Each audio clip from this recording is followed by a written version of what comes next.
Puji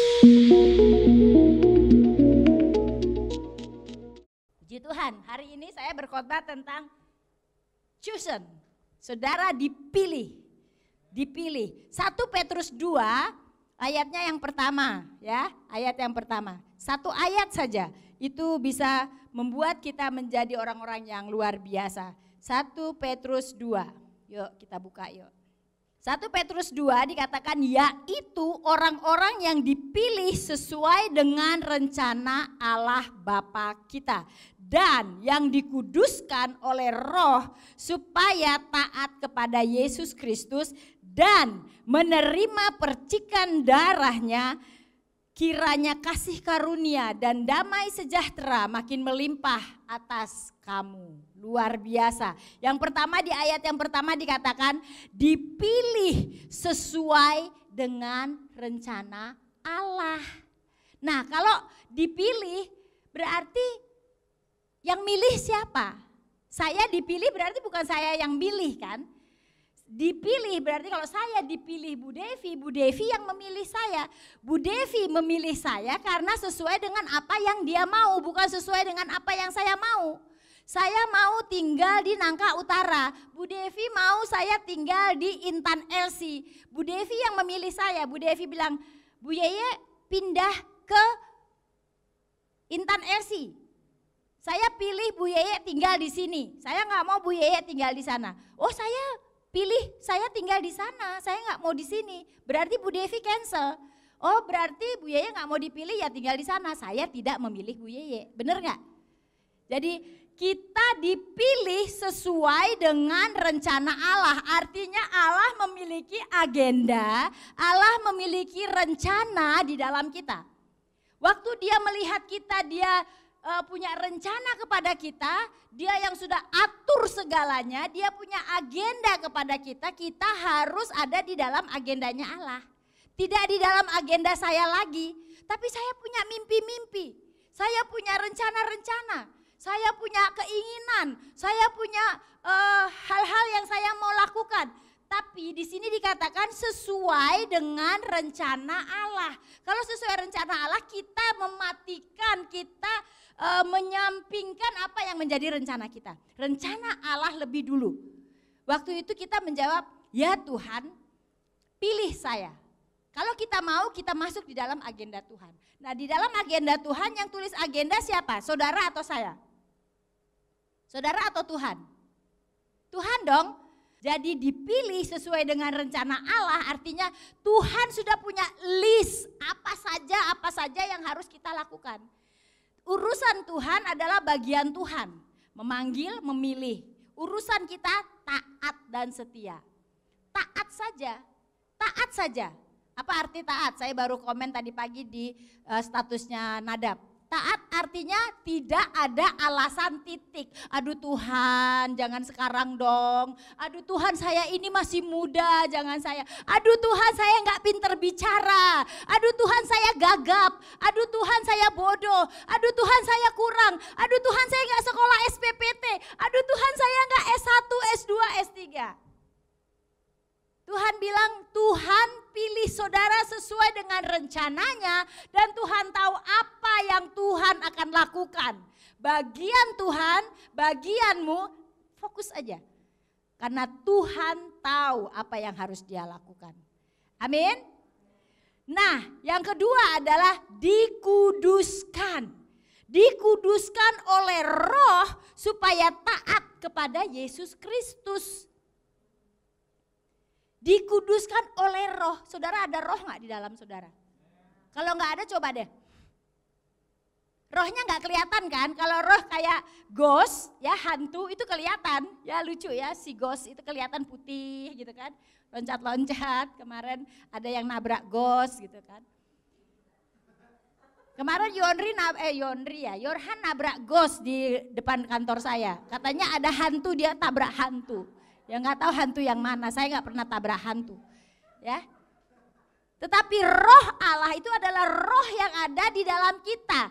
Tanda saudara ada roh adalah waktu saudara bernafas, saudara rasa, itu roh. Karena kalau saudara sudah tidak ada roh, berarti saudara sudah mati. mati, nggak ada roh. Ya, nah dikuduskan oleh roh supaya taat kepada Kristus Yesus. Taat kepada Yesus Kristus karena roh itu adalah bagiannya Yesus Kristus, bagiannya Allah. Yang punya roh itu Allah. Saudara dipinjemin, benar nggak? Saudara dipinjemin roh.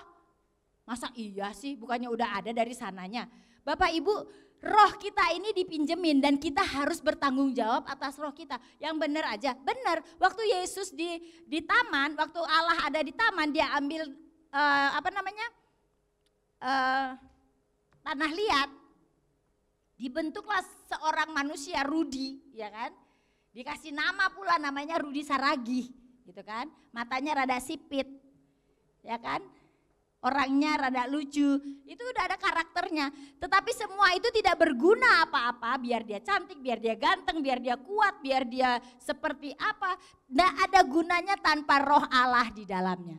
Setelah jadi tanah liat itu, dia tiup nafas rohnya ke dalam tanah liat itu. Baru manusia itu jadi manusia. Artinya apa? Di dalam saudara ada roh Tuhan. Nah kalau ada roh Tuhan, dia mengkuduskan kita dari segala hal, kekhawatiran, segala hal yang tidak baik, kejahatan. Kita dikuduskan oleh rohnya, berarti kita adalah orang-orang yang berkenan kepada Tuhan. Orang-orang yang kudus. Yang membuat kita tidak kudus adalah kita percaya tapi kita khawatir. Benar gak? Yang membuat kita tidak kudus, kita tahu kebenaran, kita melakukan kesalahan. Kita tabrak, jadi kita tidak kudus. Kita tidak bisa membedakan mana yang baik, mana yang buruk. Kita menjadi tidak kudus. Tetapi Allah bilang di sini, engkau dipilih sesuai rencana Allah. Yang kedua, engkau dikuduskan. Artinya kita ini kudus. Dari sononya kita ini sudah kudus. Allah berkenan kepada orang-orang yang kudus. Yang membuat kita tidak berkenan dan tidak layak kepada Allah waktu kita berbuat dosa. Saudara lihat, saya sudah tahu nih, kalau ada orang-orang atau murid atau siapa, Wendy misalnya, Wendy takut ketemu saya. Padahal biasanya kita baik-baik aja, hai Wen, makan bakso yuk, kita jalan-jalan yuk, beli durian yuk gitu kan. Tapi kali ini Wendy seperti menghindar. Setiap ketemu saya dia menghindar, dia aja ngomong dia takut. Kenapa? Saya tahu, pasti ada sesuatu yang sedang dia sembunyikan. Entah dia berbuat dosa kepada istrinya, atau dia buat kesalahan dengan saya, atau dia lagi bimbang, atau saya nggak tahu. Tapi ada sesuatu yang salah yang membuat hubungan kita menjadi tidak baik. Betul? Sama seperti Allah, kita takut kepada Tuhan. Yang sebenarnya Allah mengkuduskan kita di dalam rohnya. Roh itu berbicara kepada kita, amin. Pernah nggak waktu saudara lihat saudara mau ambil barang orang, ambil nggak, ini mic lumayan nih, gope nih ya dijual. Nggak ada yang lihat, ambil tapi ada roh bilang jangan. Pernah nggak ada suara bisikan, jangan diambil, itu kan bukan punyamu lo, kasihan lo, awas lo kalau ngambil terkutuk kamu. ya kan ada roh kadang-kadang berbicara di dalam kita karena roh itu kudus. Roh nggak bisa dipengaruhi, roh yang kudus, roh Allah itu tidak bisa diajak kompromi. Roh diam-diam ya, jangan kasih tahu, nggak bisa. Roh itu kudus. Yang ketiga adalah saudara dipilih, saudara dikuduskan. Yang ketiga, saudara menerima percikan darah Yesus atau darahnya. Di dalam satu ayat ini sudah 3 poin yang luar biasa, yang kalau saudara imani, saudara percayai, saudara benar-benar menghidupinya, saudara akan hidup. Ini ayat luar biasa sekali. You are chosen. Saudara adalah orang-orang yang sudah dipilih oleh Allah. Yakini itu. Kadang-kadang kita orang pilihan. Kitalah umat pemenang, kita umat pemuji, kita anak perjanjian, Yesuslah bangkit, kalahkan maut. Kita nyanyi hebat, kita nyanyi percaya, kita hafal luar kepala. Tapi kita tidak percaya, kita tidak menghidupi ayat ini. Saudara jadi anak-anak Tuhan, saudara jadi ahli waris Allah. yang menerima pilihan yang terbaik, yang dikuduskan dan yang menerima percikan darah Yesus tidak ada gunanya sama sekali.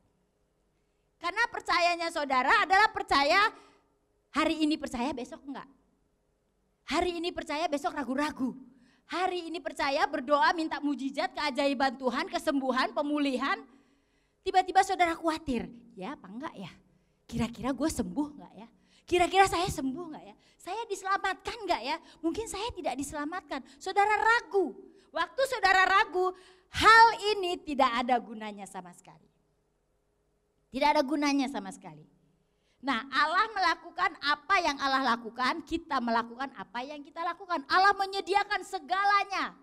Ya kan? Allah memberkati kita, Dia pulihkan kita, Dia sembuhkan kita, Dia memberikan ahli waris, Dia memberikan atau menjuluki kita sebagai anak-anaknya. Tetapi kita tidak menikmatinya. Sama saja seperti saudara punya ATM, tetapi saudara tidak tahu password atau PIN-nya. Di ATM saudara banyak uang, tapi saudara nggak tahu PIN, nggak berlaku apa-apa. Saudara tidak menikmati apa-apa. Amin. Ditanya, who are you? I'm son of God. Who are you? I live in kingdom of God. And then you can enjoy everything that God has. Then you don't know the password to go to the kingdom of God. Terus bagaimana? Nothing. If you have ATM like $1 million inside the ATM but you don't know the password to take the money, what do you think? Nothing. Tidak ada apa-apanya. Percuma. Cuma ATM doang, tapi saya nggak pernah bisa pakai. Saya mau beli pakaian nggak punya duit, saya mau makan nggak punya duit, saya tinggal miskin, saya susah, saya sakit. Kenapa? Karena saudara tidak punya password. Saudara harus cari tahu passwordnya apa. Passwordnya simple. Passwordnya ada di dalam lagu ini. Kitalah umat pemenang. Satu, catat. Bilang saya umat pemenang. Saya orang-orang yang selalu menang. Karena jadi anak Allah tidak semuanya mulus jalan. Jadi anak Allah pasti juga kita menghadapi hal-hal yang tidak baik, yang kita tidak inginkan. Kenapa? Karena kita melakukan agendanya Tuhan. Tuhan bilang ayo pergi ibadah pagi. Kita bilang enggak males. Aduh aku lagi mau santai, aku lagi mau relax. Ya kan? Enggak bisa. Harus saudara melakukan agendanya Allah. Enggak enak. Ya. Jadi kita harus menang setiap hari. Akulah umat pemenang, kitalah umat pemenang. Sadari bahwa saudara adalah orang-orang yang selalu menang. Satu. Yang kedua apa passwordnya? Kita umat pemuji, kita harus bisa memuji Tuhan. Kita adalah orang-orang yang diciptakan untuk menyembah Tuhan. Itu kita, itu password. Dalam hidup saya harus melakukan ini. Harus paham, harus mengerti siapa saya. Umat pemuji. Terus apa lagi? Kita anak perjanjian. Kita ini anak perjanjian. Satu ayat saja di dalam firman Tuhan kita percaya, kita hidupi. Janji-janji Allah itu banyak sekali dalam firman-Nya. Klaim itu sebagai password saudara, saudara akan hidup. Wow. Saudara, waktu saya baca firman Tuhan ini, saya kadang mengerti, kadang tidak mengerti. Tetapi saya mau kasih tahu, waktu kita paham satu firman, waktu kita mengerti itu sebuah mujizat. Jadi mujizat bukan hanya kaki lumpuh kemudian jalan, buta melihat. Tetapi waktu otak saudara, pikiran saudara bisa mengerti, memahami firman Tuhan, sebuah keajaiban. Ajaib, wow aku mudeng ya, aku ngerti ya. Kemudian apa lagi? Dikatakan Yesus telah bangkit, kalahkan maut. 3 hari yang lalu kan, beberapa hari lalu, minggu ini Paskah tuh telur semua di mana-mana. Di Australia coklat, Easter ya. Dia bangkit untuk saudara dan saya. Maut sudah dikalahkan. Artinya saudara harus percaya dia sudah hidup. Kalau dia hidup ada hari esok, ada harapan. Kalau ada harapan gak boleh takut. Lihat Yesus bangkit dari kubur, jalan ke depan semua lari ketakutan. Jangan. Apa iya ya? Jalan sama Thomas gak tahu. Ya kan? Yesus jalan sama-sama, saudara bersama dengan Yesus, tapi saudara nangis, saudara khawatir, saudara bilang besok saya makan apa, saya gak punya apa-apa, bagaimana harapan masa depan saya, sekolah saya, keluarga saya, aduh bagaimana ya, pusing, rontok ya, rambut botak ya kan. Siapa yang bikin? Jangan salahin Tuhan, kita sendiri karena kita tidak percaya. Hari ini saya mau kasih tahu good news. Passwordnya adalah selalu menang setiap hari. Selalu memuji Tuhan, menyembah Dia. Itu adalah password masuk surga. Orang yang memuji menyembah Tuhan tidak akan ada khawatir, nggak akan ada komplain, nggak ada masalah datang, tapi dia bisa mencari solusinya bagaimana cara dia bisa bergantung kepada Tuhan. Kalau kita bergantung kepada Tuhan sepenuhnya, penuh dengan pujian penyembahan, nggak mungkin kita marah-marah. Amin, amin. Apalagi dikatakan kita anak-anak perjanjian Allah. Wow, anak perjanjian, anak-anak luar biasa, anak-anak spesial. Anak-anak yang memang betul-betul ada di dalam tangan Tuhan. Yesus menunjukkan dirinya, saya mati, saya bangkit hari yang ketiga. Dan saya bersama-sama dengan kalian, dan saya naik ke surga untuk menyediakan tempat bagimu. Haleluya. Harapan-harapan yang Tuhan sudah kasih buat kita itu harus diimani, harus dipercaya. Sehingga hidup kita punya patokan. Oh ya, saya mau ketemu Yesus, saya mau ketemu Tuhan di akhir hidup saya. Dia ada di sana, dia bakal datang kembali menjemput kita. Amin. Dia menyediakan tempat bagi kita. Saya sedang berdoa, Tuhan saya rumahnya seperti apa ya? Tempat yang disediakan Tuhan buat saya yang bagaimana ya? Saya harap sih semua warnanya putih karena saya suka putih. Keren, ya kan? Mau dari mutiara, perunggu, perak, kayu, jerami, atau berlian? Saya mau berlian dong. Saya mau yang berlian yang celang. Ya enggak? Tuhan tahu apa yang kita inginkan. Tetapi kita harus melakukan bagian kita. Percaya. Amin. Yesus telah bangkit, kalahkan maut. Maut sudah dikalahkan, enggak usah takut. Kalau gelap-gelap enggak usah takut. Kalau bersihkan kantor saya di atas jangan takut. Semua takut lari terbirit-birit ya. Dia bangkit supaya kita menjadi orang-orang yang punya harapan. Kita lahir baru, kita percaya kepada Tuhan. Tetapi percaya tidak boleh jalan di tempat. Kita harus bergerak, kita harus naik tiap hari, kita harus imannya bertumbuh setiap hari. Amin. Terus yang membuat saya lebih yakin lagi bahwa Yesus adalah Yesus yang hidup, yang berkuasa, yang luar biasa, yang hebat adalah menerima percikan darah Yesus. Saya mikir, kok darah ya? Kok dipercik pakai darah? Kenapa nggak pakai air atau minyak? Kenapa? Kenapa darah? Di dalam air tidak ada kehidupan. Di dalam minyak tidak ada kehidupan. Di dalam darah ada kehidupan. Dan kita harus punya darah Yesus. DNA kita harus sama. Darah biru ya. Darah Yesus. Kenapa Yesus di sini bilang percikan darah Yesus supaya darah kita keturunan, semua budaya kita harus sesuai dengan apa yang Yesus miliki. Selain ada kehidupan, ada nilai-nilai yang luar biasa, ada kehidupan, ada kuasa di dalam darah Yesus. Amin. Amin. Jadi kita nggak cuma berdoa dalam nama Yesus, kita tidak hanya berdoa darah Yesus, enggak. Kuasa itu hanya ada di mulut saja, tetapi harus ada di dalam pikiran, di hati kita, di dalam tindakan kita bahwa kita menerima percikan darah Yesus sebagai kuasa untuk kita bisa tetap setia di dalam Yesus.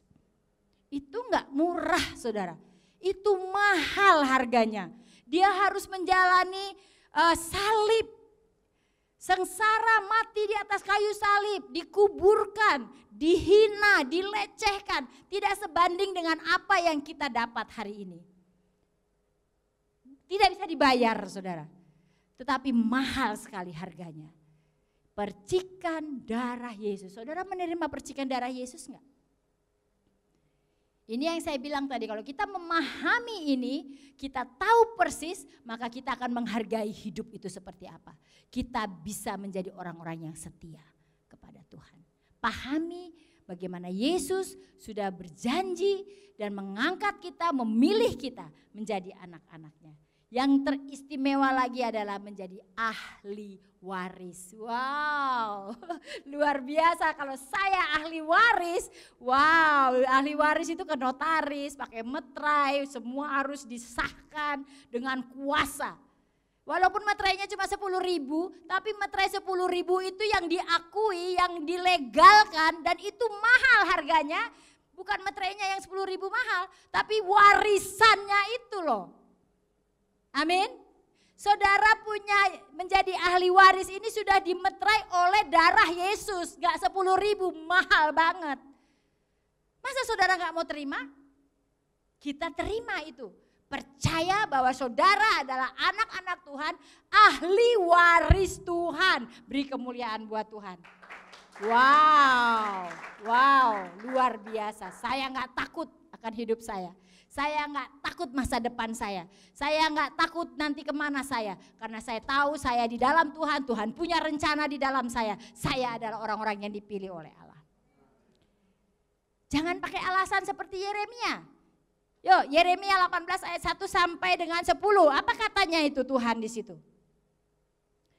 Jadi Yeremia belajar dipanggil Tuhan, saudara dan saya dipanggil Tuhan, saudara dan saya dipilih. Kemudian ayat 18 ayat 1 dikatakan firman yang datang dari Tuhan kepada Yeremia bunyinya, pergilah dan segera ke rumah tukang periuk. Saudara tahu SPPT hafal betul. Di sana aku akan memperdengarkan perkataan-perkataanku kepadamu. Jadi Yeremia harus taat saja ya, dia pergi ke tukang periuk lalu Tuhan bilang begini, pergilah dia ke sana ya, tukang periuk.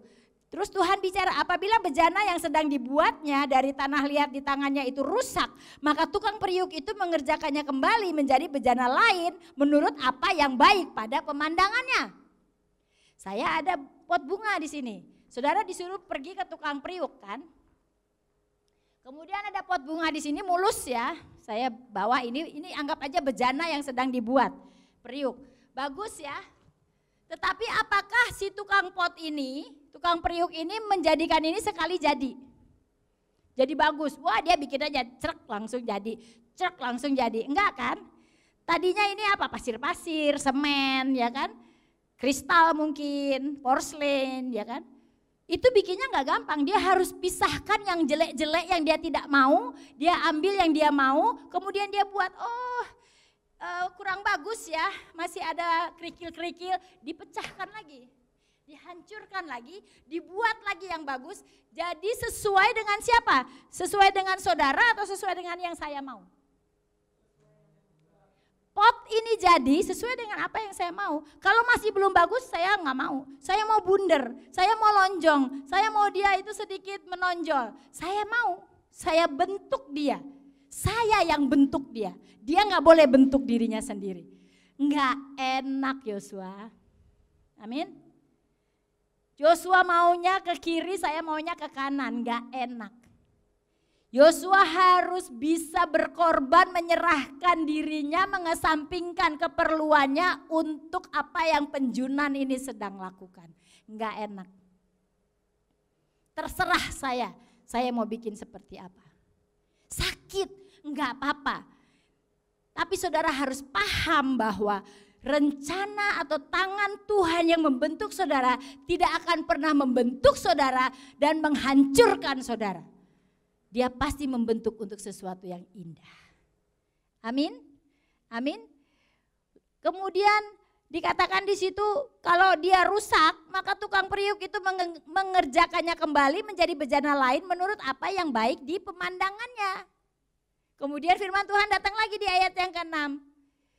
Masakan aku tidak dapat bertindak kepada kamu seperti tukang periuk itu? Bisa, orang dia maha kuasa. Terus dia bilang begini, Demikianlah firman Tuhan, sungguh seperti tanah liat di tangan tukang periuk, demikianlah kamu di tanganku, hai kaum Israel. Sebut namamu, hai Dewi, hai Ailias, hai Yeye, hai Clara. Ya kan? Dia tahu kita. Ada kalanya aku berkata tentang suatu bangsa dan tentang suatu kerajaan. Ada kalanya saya mau bentuk saudara. Tetapi kalau saudara melawan, saudara buat salah, hidup saudara tidak kudus, saya bisa beralih ke orang lain. Saya membentuk Dewi, Dewinya gak mau, saya bentuk Lena. Tuhan tidak memaksa artinya. Amin. Tuhan merancangkan sesuatu yang bagus, tapi saudara tidak bagus, Tuhan akan pilih orang lain. Tetapi Tuhan merencanakan sebuah perencanaan yang tidak baik, tapi saudara menjadi baik, saudara bertobat, saudara menyerahkan hidup kepada Tuhan, Tuhan pilih saudara. Saya waktu saya baca, saya merenungkan, saya pikir hidup ini seperti perlombaan. Hidup ini seperti perlombaan ya. Pertandingan. Seperti pertandingan, siapa yang baik dia yang dapat. Jadi tidak semuanya anugerah itu terjadi buat semua orang, tapi Tuhan juga memilih. Nah, saudara dan saya waktu kita percaya kepada Tuhan, menyerahkan hidup kepada Tuhan, Tuhan yang sudah pilih saudara dengan saya. Amin.